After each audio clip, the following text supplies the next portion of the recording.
Hello, my name is Nicholl, and thank you so much for taking the time out to listen. Today, I titled this message, Ushered into Your Destruction. And this message is one of those that young people need to pay close attention to. So by all means, feel free to share with those individuals who are young.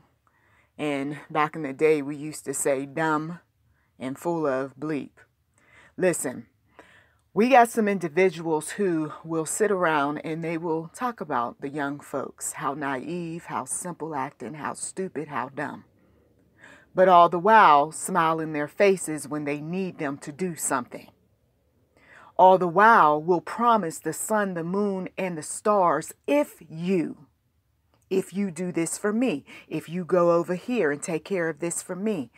And some of the individuals make good on their promises. Others do not. Some of you all were chosen. You were the favorites. You were the golden children from the day you were born. Because mama was ready for you. Daddy was ready for you.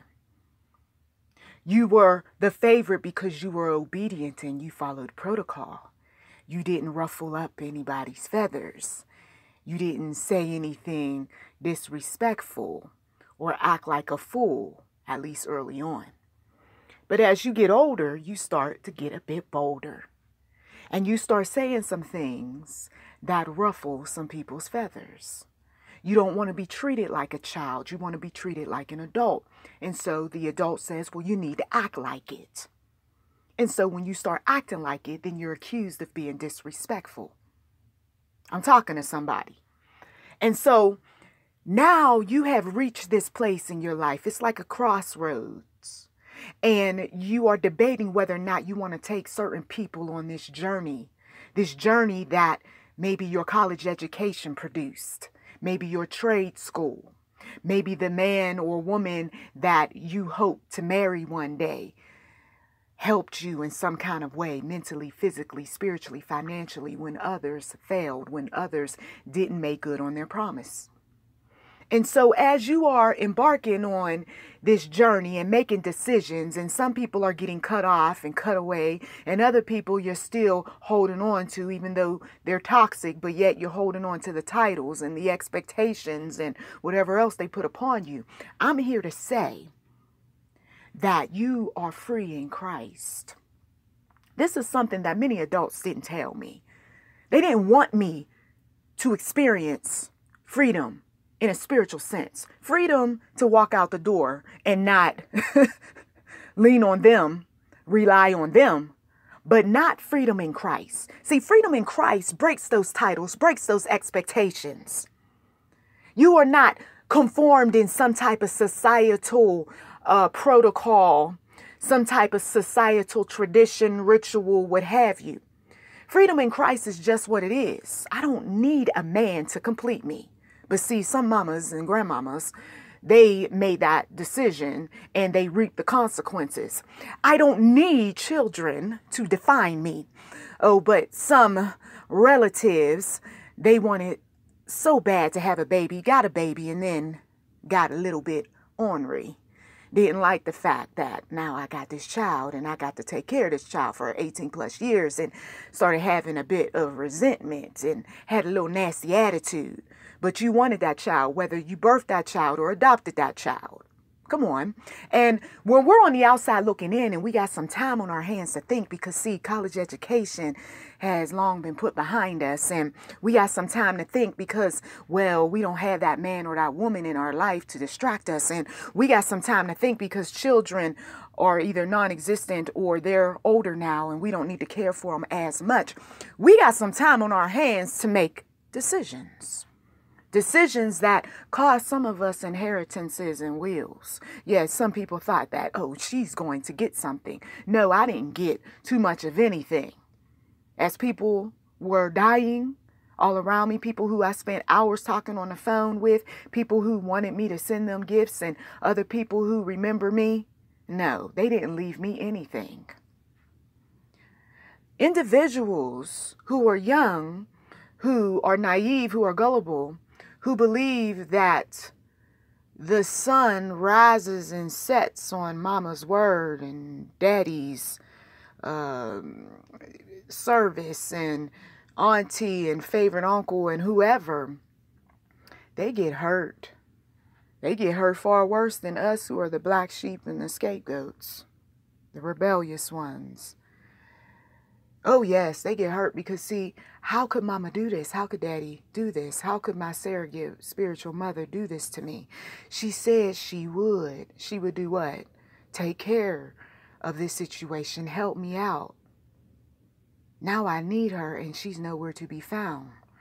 Now I need him, and all those promises that he told other people, maybe he didn't tell you, but he wanted himself to look good, that narcissistic grandfather, father, uncle, or what have you, said, I'm going to help my niece, I'm going to help my nephew, I'm going to give back, and you still waiting on that check.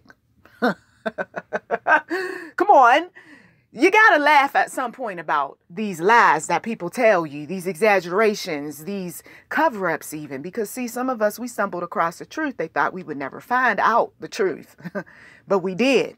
And when we found out the truth, that's when we had to make a decision. Did we want our children, future grandchildren, to be susceptible to the foolishness that other people had got themselves mixed up in, and then covered up and said that they were righteous and true and honest and God was always with them and yah. Right? And then for some individuals, the apple didn't fall too far from the tree. That's why some of those children, they don't necessarily want to talk to or be around, because there's a lot about her that I don't like because she reminds me of me, says the parent. And they don't like themselves. So quite naturally, they don't like the offspring that acts like them, that looks like them, that has a strong will like them, that's rebellious like them, that stands strong, stands firm, doesn't mind a bit of confrontation. Some of you all, you know what I'm talking about, because, yeah, you were accused. You were accused of being difficult. You were being accused of being that one that is never going to be, because your daddy this and your mama that. And then what you did was you made them eat their words, because you ended up being accepted to the colleges that they said you would never be accepted to. You ended up being that individual who ended up getting the monies that they thought that you would never obtain, because they were dangling carrots over your head, took back some things and thought, she is going to have to sink or swim. He is going to have to figure these things out, because they're not getting my wealth. They're not getting this, that, and the other from me. Yeah, God, he was there listening to these people talk their talk. And that's why they are reaping what they have sown. They'll never tell you. Of course not. But I'm telling you this day that individuals who have mistreated young people in various times of their lives, never confessed sin, never repented, never made a formal apology, never did make good on those promises of helping them, they are reaping. They are reaping. It may not look like it, but I'm telling you, just as my grandmother told me many years back, oh, they're going to pay. They're going to pay for hurting you. I know that some people, they don't want to hear messages like this because, it gets next to you when you're guilty. See, when you're guilty, you thumb things down. When you're guilty, you just want to, I don't want to hear that. But I'm telling you that for some of you all who are parents and grandparents, you can make wrongs right while you are still above ground, instead of trying to defend those who you don't even know all of what they did to their children and grandchildren, the reason why they had to distance themselves. Some of you children, you can learn a thing or two by simply not believing every little itty bitty thing that somebody promised you. Because, see, you're setting yourself up for a world of hurt later on when you are no longer doing what they want you to do, when you are no longer considered the favorite, when you are having your own family and they may be hating on the fact that your family is okay and all right while they're still going through, still suffering. Mama still can't find a husband. She got boyfriend after boyfriend. You finally settled down, got a husband. You doing all right, and she looking crooked-eyed. during special events and holiday celebrations. She's hating on her own child. She's jealous of her own child. You ended up getting the education that daddy never got. You ended up using that education to help thousands, millions of people. You are that individual that they said was dumb and stupid and was never going to attain what you have attained. And now they're sitting up there talking about you, looking for any kind of fault. Come on now. There comes a point, young person, that you got to distance yourself. You go head on and you follow your dreams. You go head on and move up out of that little city, that little town that's been oppressing and suppressing you. That's what you do. You don't hold on to toxic people just because they say that they're mother, father, sister, brother. We get some expectations of these people when we put titles on them. Expectations that they're ill-equipped to fulfill. We sit up there and we want daddy to be a daddy like that one that's on some type of show that you've been watching. You wanted mama to be that type of mama that was over there at the PTA meetings and baking cupcakes and so forth. And your mama wasn't like that. She was out there doing whatever with whoever. Or you wanted your grandmother to be the type of person that was going to hold you, kiss you, love you. And she only had her select few that she held. That's why some people didn't like me, because I was a golden child to my grandmother. And they didn't have the type of connection, relationship, what have you, with my grandmother. So what? I'm a bad cousin now? You don't like me? You see, I shared my experiences as well as took the time to interview relatives to give them a piece of what they didn't have.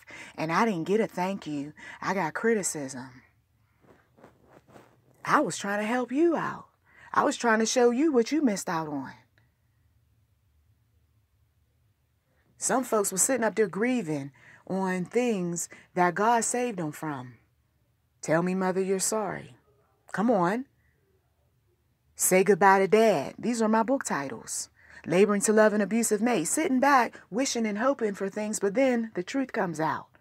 Oh, okay. Yeah, that's why you don't sit up there and talk about people and you don't know all the details. You don't wish and act jealous and act like a hater when you don't know all the details. Jesus.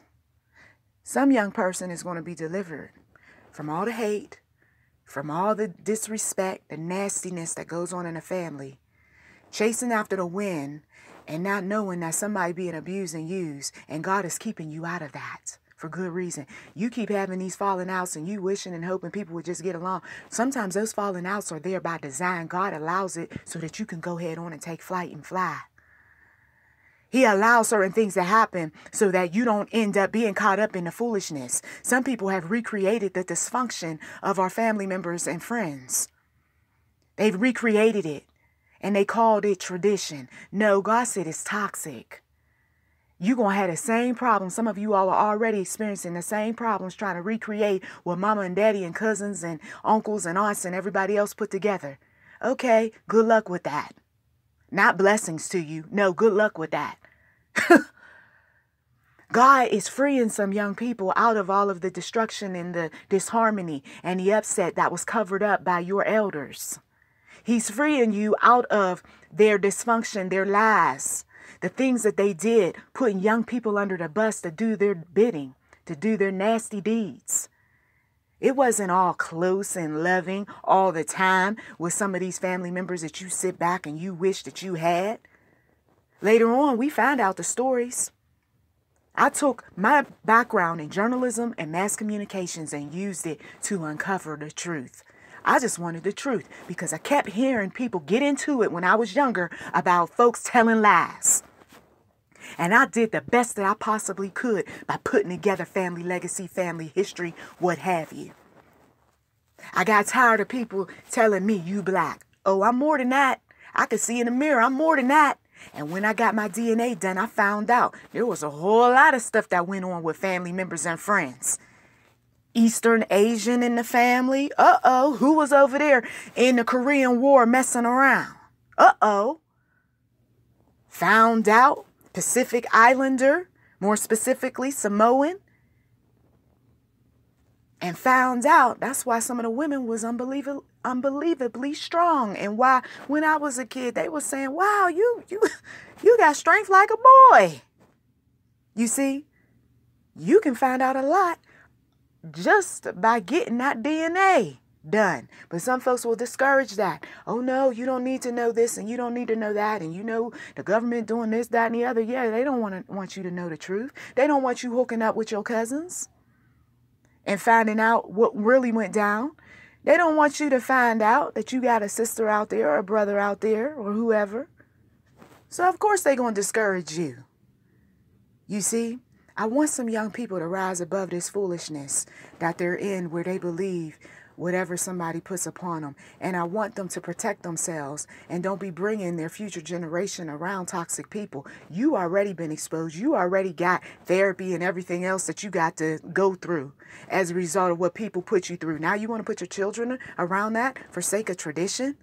Some folks kept apologizing, kept saying they were sorry and all this other stuff. And then I seen those children, those young people, sons and daughters, what have you, go right back into those settings like pigs going into the slaughter.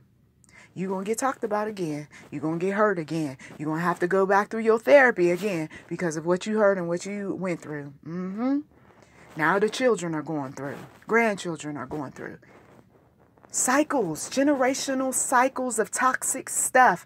Post-traumatic stress syndrome from way back when. Unresolved issues. Lies, cover-ups, personality disorders that people didn't want to admit to. Said people were just crazy. Dismissive word. Oh, she's just crazy. No, there's more to it. And then you find out that the child of the child of the child, they all got something going on. If you know that there's something going on inside your mindset, it would make sense to get the doctor's appointment, to talk to the psychologist, the therapist. Some of the individuals that I came across in the family had to go to jail and get counseling that way in order to find out what was going on in the family bloodline. They never would have heard it from the relatives who are 6 feet deep in the grave because they didn't believe there was anything wrong with them. These are things to consider. Yes, it's many little topics within one particular audio, but I want some individuals to catch hold because I got many people with many issues that come through and they say, what about us? Talk about this, talk about that. And so for the young people, I want you to just go through the family line, family tree. Pay attention to what has been told to you and then uncover some of the false stuff that's going on. And not only that, don't keep getting yourself mixed up with these toxic people, bailing them out. You got elders talking about you owe me. Don't fall for that. You'll be owing them for the rest of your life. And they'll never give you not what you give them. It's like apples and oranges. There's so much that young people need to be concerned with. And some of it is the type of stuff that's going to keep you out of the demonic. Take a look at the family, the relationships, the business, the things that you were told, the things that you weren't told. Listen as well as pray. Cross-reference the information that you've been given. Auntie said this. Don't just take her word. Who else was living during that time? I have a book that takes you step by step through this process so it doesn't sound like we're all over the place, right? Go to Genealogy X, What to Expect When Researching Your Family History. Then you can get that order in your mind as to how you want to approach certain topics, how you want to go about protecting some folk, okay, and getting the necessary help that you might need. I thank you as always for taking time out of your busy schedule to listen. Please do get the book, Genealogy X, What to Expect When Researching Your Family History. Very short read. God will be with you every step of the way as you get the healing that you need. Blessings to you.